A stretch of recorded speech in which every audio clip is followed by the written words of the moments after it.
नमस्कार दोस्तों, आप देखना शुरू कर चुके हैं जीके जानकारी का ये एपिसोड। इस एपिसोड में हम बात करते हैं हालिया घटी कुछ घटनाओं के विषय में, करंट अफेयर्स के विषय में और इतिहास के विषय में। ये एपिसोड आपकी परीक्षा की दृष्टि से आपके लिए संजीवनी साबित हो सकता है। दोस्तों, आज के एपिसोड का मुद्दा है पानीपत और पानीपत में लड़े गए 3 निर्णायक युद्ध।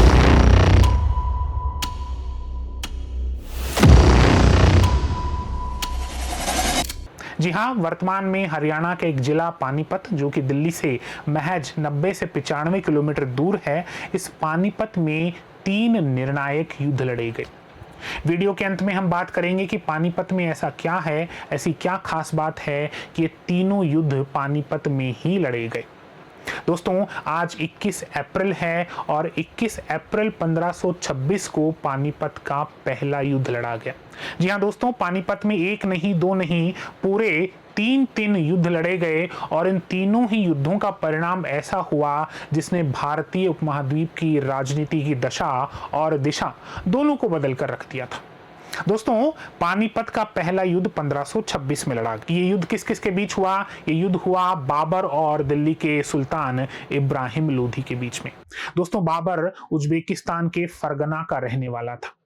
आंतरिक कलह और घरेलू झगड़ों की वजह से ये काबुल आया।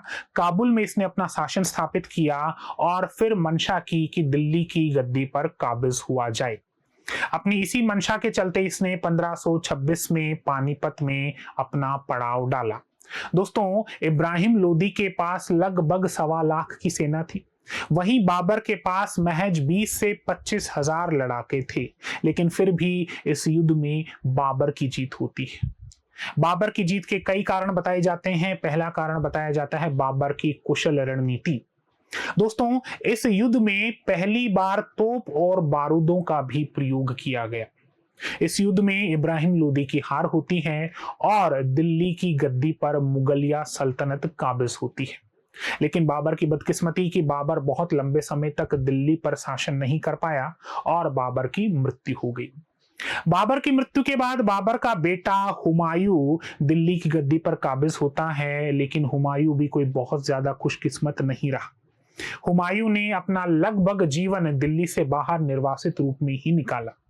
जैसे तैसे करके हुमायूं ने दिल्ली पर अपनी पकड़ मजबूत की ही थी कि एक दिन लाइब्रेरी में फिसलने की वजह से हुमायूं की भी मौत हो जाती है। दोस्तों, हुमायूं के बाद दिल्ली का सुल्तान या फिर दिल्ली सल्तनत की गद्दी पर काबिज होता है हुमायूं का बेटा मोहम्मद जलालुद्दीन अकबर। जी हाँ दोस्तों, उस समय अकबर की उम्र महज 13 बरस की थी और मुगलिया सल्तनत हुमायूं की मौत की वजह से कहीं ना कहीं लड़खड़ाने लग गई थी। मुगलिया सल्तनत को कमजोर होते देख राजा हेमू ने दिल्ली पर आक्रमण करने की योजना बनाई और एक बार फिर पानीपत का मैदान सजाया गया। दोस्तों, पानीपत का दूसरा युद्ध 1556 में लड़ा गया। जनवरी 1556 में हुमायूं की मृत्यु होती है और नवंबर 1556 में पानीपत का दूसरा युद्ध राजा हेमू और अकबर के संरक्षक बैरम खान के बीच होता है। बैरम खान कौन था? तो बैरम खान हुमायूं का एक विश्वास पात्र सेनापति था और अकबर का संरक्षक था। अकबर ने छोटी सी उम्र में मुगलिया सल्तनत को बैरम खान के संरक्षण में ही संभाला था। 1556 में लड़े गए पानीपत के दूसरे युद्ध में अकबर की जीत होती है और ऐसी जीत होती है कि आने वाले 100-200 सालों तक भारतीय उपमहाद्वीप में मुगलिया सल्तनत की जड़ें इतनी गहरी हो गई कि इसका प्रभाव हमें आज भी देखने को मिलता है। दोस्तों, पानीपत की जो तीसरी लड़ाई है वो 1761 में लड़ी गई। 1761 में अहमद शाह अब्दाली और मराठा पेशवाओं के बीच ये युद्ध लड़ा गया। दोस्तों, उस समय मराठा पेशवा या फिर यूं कहें मराठाओं की शक्ति निरंतर बढ़ती जा रही थी, लेकिन इस युद्ध का परिणाम कुछ ऐसा आया कि इसके बाद मराठा एक एक कर बिखरने लग गए। दोस्तों, 1761 में अहमद शाह अब्दाली और मराठों के बीच हुई इस लड़ाई में मराठों को करारी शिकस्त मिली। इस हार की वजह से मराठाओं की शक्ति को बहुत ज्यादा नुकसान पहुंचा और इस मौके का फायदा अंग्रेजों ने उठाया।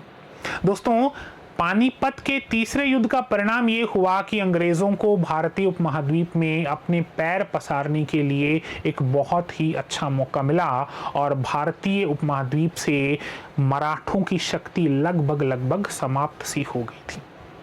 तो दोस्तों ये तो 3 युद्ध थे जो पानीपत में लड़े गए, पहला 1526 में, दूसरा 1556 में और तीसरा 1761 में।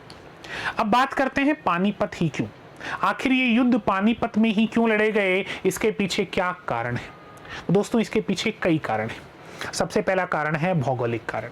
अब चूंकि पानीपत एक समतल मैदान है, दूर दूर तक कोई पहाड़ नहीं, कोई वन नहीं और यहाँ बारिश भी बहुत कम होती है, इसी वजह से लड़ाई के लिए सबसे उपयुक्त स्थान माना गया। यहाँ पर सेनाएं आमने सामने खुलकर लड़ सकती हैं, गुरिल्ला या छापामार युद्ध की कोई शंका नहीं होती, इसी वजह से लड़ाई का ये एक बेहतर मैदान माना गया था। दूसरी बात दोस्तों कि पानीपत दिल्ली से लगभग 100 किलोमीटर दूर था और पश्चिम से आने वाले आक्रांताओं के दिल्ली पहुंचने के मार्ग में पानीपत आया करता था। इसी वजह से पानीपत पर, या माफ कीजिएगा दिल्ली पर, जिस भी शासक ने शासन किया उसके लिए पानीपत एक बहुत ही इंपॉर्टेंट, सामरिक दृष्टि से एक बहुत ही महत्वपूर्ण जगह बन गई थी। दिल्ली के जितने भी शासक रहे उन सबको पता था, उन सबको इस चीज के बारे में खबर थी कि यदि दिल्ली को बचाना है पश्चिम के आक्रमण से, अगर दिल्ली को बचाना है तो पहले पानीपत पर अपना कब्जा बनाए रखना होगा। और पश्चिम से आने वाले आक्रमणकारियों को भी पता था कि अगर पानीपत को फतेह कर लिया तो दिल्ली दूर नहीं रहेगी।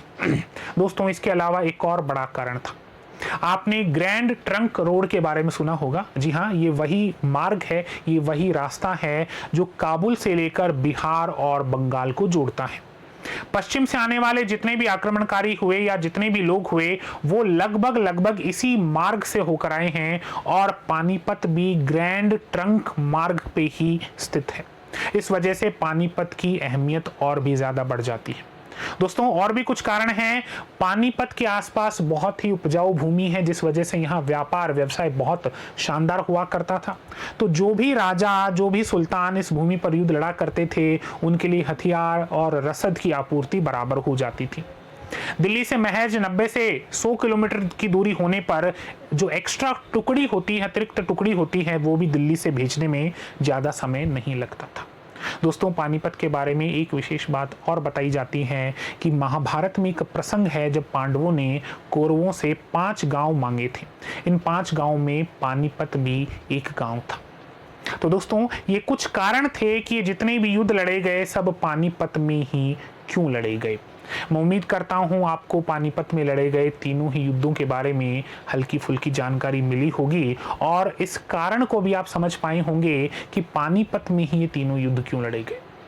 दोस्तों आप हमारे चैनल को सब्सक्राइब कीजिए और ऐसे ही और वीडियोस आप तक आते रहेंगे। आप अगर चाहते हैं कि किसी विषय पर, किसी मुद्दे पर हम वीडियो बनाएं तो आप हमारे कमेंट सेक्शन में कमेंट कर सकते हैं। धन्यवाद दोस्तों।